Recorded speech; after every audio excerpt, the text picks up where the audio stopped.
Halo semuanya.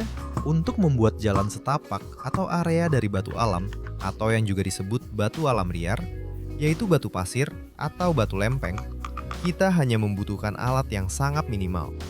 Seperti biasa, semuanya dimulai dengan penandaan. Sesuai dengan tugas teknis yang diterima oleh Gini, diperlukan untuk membuat jalan setapak yang menempel sepanjang bangunan utilitas dan hiburan kita, dengan lebar tidak lebih sempit dari jarak roda gerobak ini. Jalan setapak yang menuju ke kebun, yang merupakan kelanjutan dari jalan yang sudah ada, yang tiba-tiba terputus lebih dari 10 tahun yang lalu. Setelah sampai di kebun, jalan setapak akan berbelok dengan mulus, dan mulai berkelok-kelok di antara pohon-pohon buah. Saya sudah akrab dengan jalan setapak seperti ini. Kami sudah menggunakannya sejak paruh kedua tahun 2000-an.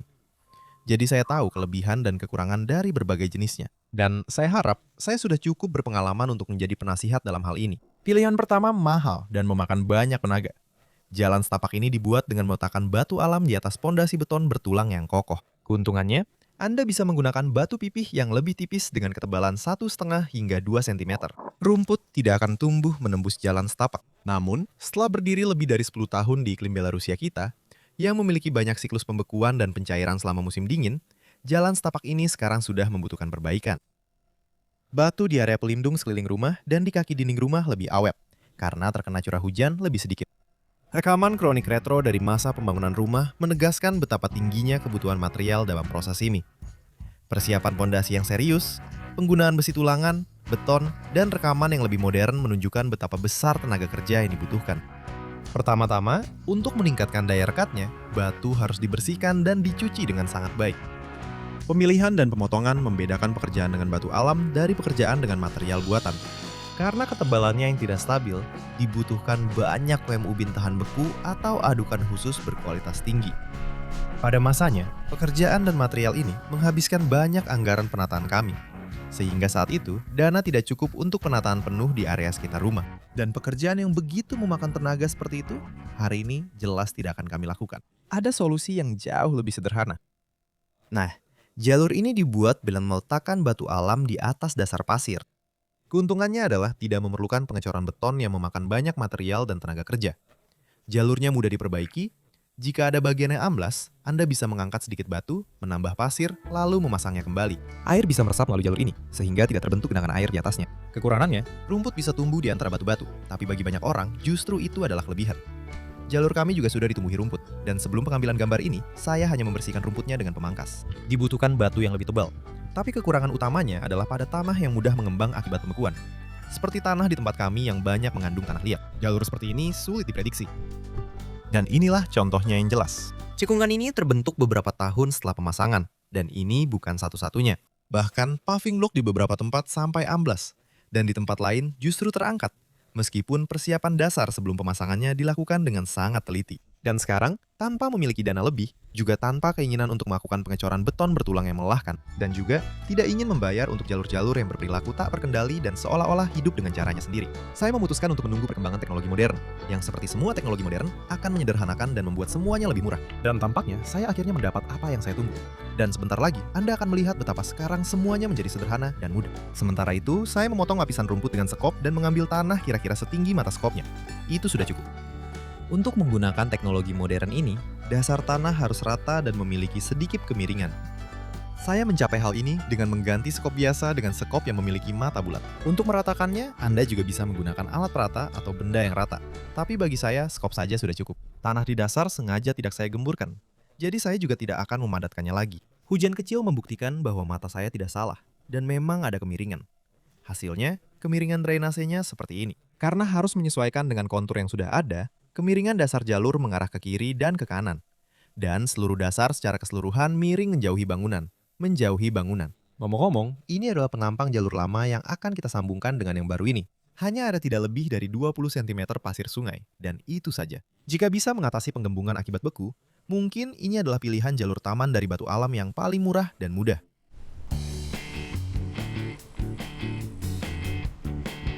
Dan inilah teknologi modern yang sudah ada di depan mata kita. Ini adalah membran profil Panther Geo yang diproduksi oleh Technonicol. Dan juga pita khusus hermetik dari Technonicol. Membran ini terbuat dari polietilena berdensitas tinggi. Dan pada tonjolannya secara termal dipasang lapisan filter geotekstil.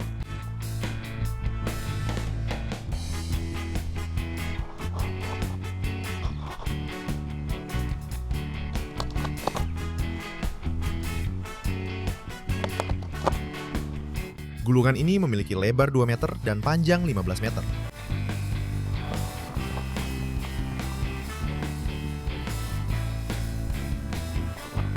Setelah melakukan pengukuran dengan cermat, saya memotong potongan dengan panjang yang dibutuhkan.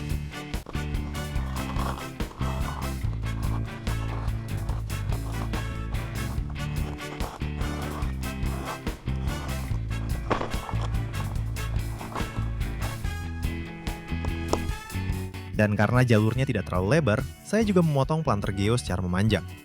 Dengan pisau cutter biasa, ini bisa dipotong tanpa masalah.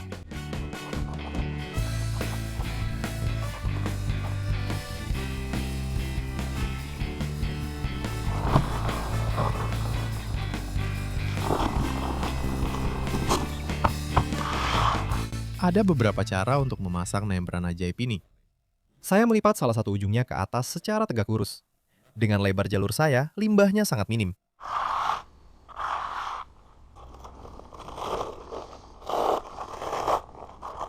Untuk menyambungkan lembaran-lembaran ini sesuai teknologi, diperlukan tumpang tindih 4 baris tonjolan. Untuk pemasangan yang kuat, kita membutuhkan pita perekat kedap udara. Underbent.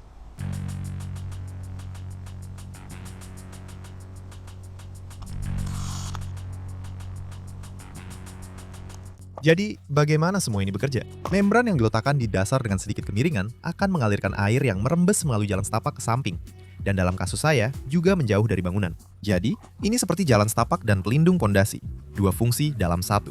Berkat hal ini, tanah ekspansif di bawah membran tidak menjadi terlalu basah dan akhirnya tidak lagi bersifat ekspansif. Karena sifat ekspansifnya hilang. Itu terjadi karena tanah tersebut mampu menahan banyak air. Air membeku di musim dingin dan, saat mengembang, berusaha merusak bentuk apapun di sekitarnya. Tidak ada kelebihan air di tanah. Tidak ada penggembungan. Tidak ada masalah.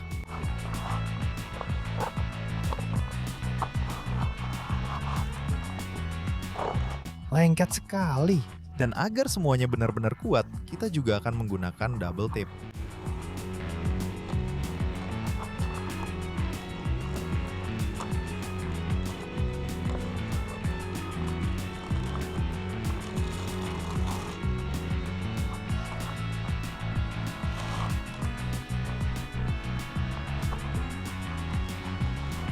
Bahannya begitu nyaman, sampai aku ingin melepas sepatu. Bagus sekali. Tapi ada sedikit kekurangan di sini. Sekarang, jadi sempurna. Setelah menonton masterclass pemasangan bahan ini di internet, aku melihat para ahli dengan tanpa ragu memotong planter yang berlebih, supaya geotekstil yang tersisa bisa dilipat ke atas.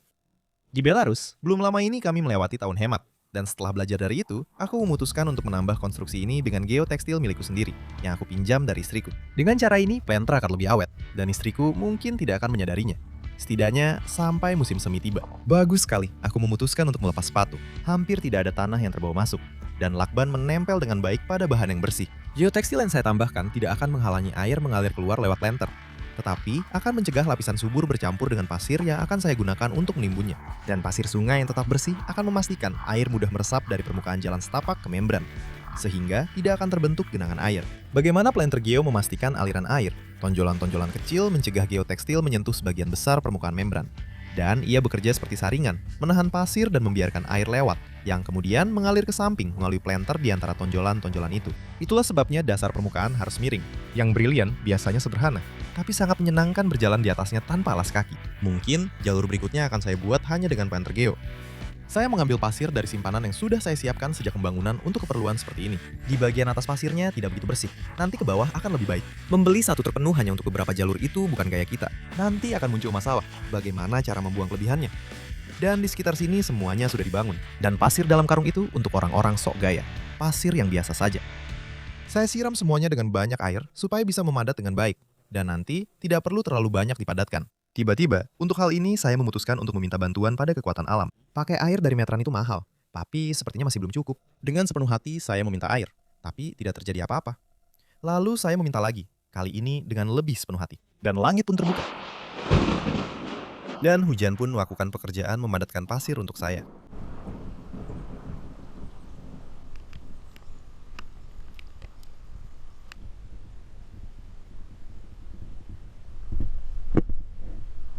Selanjutnya, dari cadangan, pasir yang keluar sudah berkualitas terbaik. Dan langit selama 4 hari berikutnya tetap terbuka lebar dengan hanya sedikit jeda.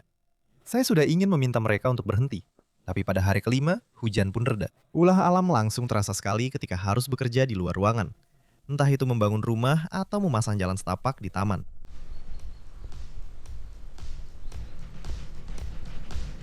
Memilih batu alam juga harus dilakukan dengan hati-hati, agar para spekulan tidak memberikan batu kualitas rendah yang mudah terkelupas dan hancur di tangan. Dan agar bisa membeli dengan harga semurah mungkin, saya akan memberi Anda satu trik.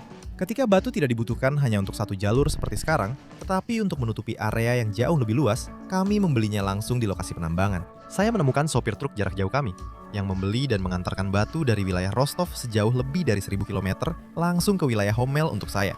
Dan saya hanya membayar lebih untuk perjalanan pulang, karena ke Rostov dia membawa muatannya sendiri. Jika Anda membeli dari perusahaan lokal, Anda tetap membayar biaya transportasi dan juga margin yang cukup besar. Tumpukan kecil di rekaman arsip lama ini. Itu tidak kurang dari 12 ton bahan alami.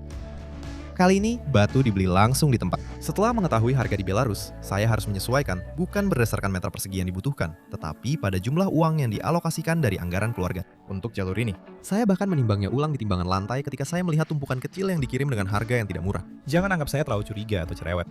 Saya hanya berpikir mungkin ada kesalahan. Tapi ternyata tidak. Batunya bahkan sekitar 10% lebih banyak dari yang tertera di faktur. Teman-teman, batu itu harus diangkut langsung dari Rostov. Sebagai patokan, saya menarik tali dan melakukan perataan akhir permukaan pasir dengan benda rata pertama yang saya temukan. Saya juga akan berusaha membuat kemiringan jalan setapak menjauh dari bangunan, agar pengerjaannya 100% sesuai prosedur. Di belakang gudang, saya menemukan alat pemadat manual yang masih terawat sejak masa pembangunan. Wah, sudah berapa banyak yang telah dipadatkannya?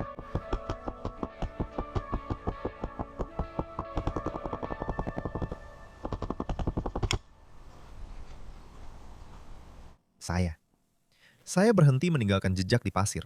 Itu artinya pasirnya sudah dipadatkan dengan sangat baik. Selanjutnya, semuanya tidak terlalu sulit. Ketebalan rata-rata batu kurang lebih sama, dan saya tinggal meletakkannya di permukaan. Setelah sebelumnya menaburkan sedikit pasir,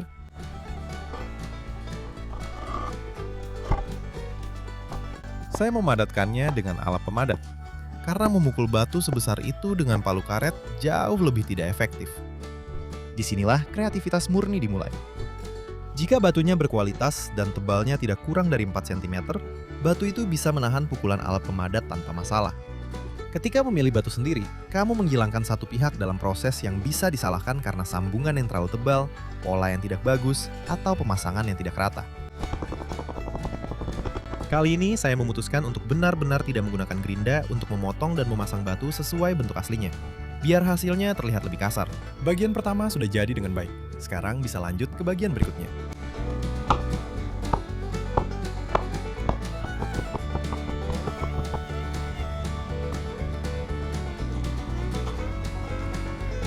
Jika batunya lebih tipis dari batu lainnya, biasanya saya tambahkan sedikit lebih banyak pasir. Kalau lebih tebal, saya kurangi sedikit pasir di tempatnya. Saya berusaha melepakkannya sedemikian rupa sehingga permukaan jalan sekitar setengah ketebalan batu lebih tinggi dari permukaan tanah.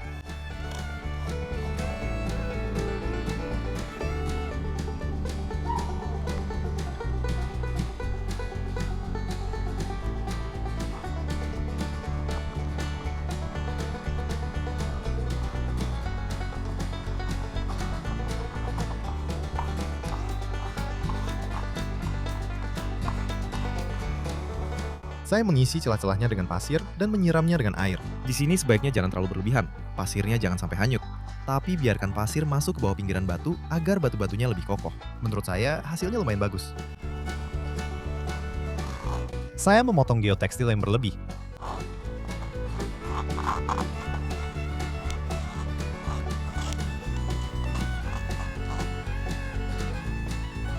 Spesifikasi teknisnya sudah selesai. Saat ini baru selang yang melingkar di taman. Tapi kami sudah mulai menabung untuk batu guna memperpanjang jalan setapak. Untungnya, pointer geo masih tersedia cukup banyak. Tautan kemembran ajaib akan saya tinggalkan di bawah video ya, sekedar bantu kalian. Jangan lupa tekan tombol suka, subscribe channel saya, dan juga subscribe channel live kedua saya. Tautannya juga ada di bawah video. Di channel itu, sejauh ini hanya yang paling setia yang sudah menonton video terbaru. Jangan lupa juga tekan tombol lonceng, jadi saya pasti akan memberitahu kalian. Terima kasih.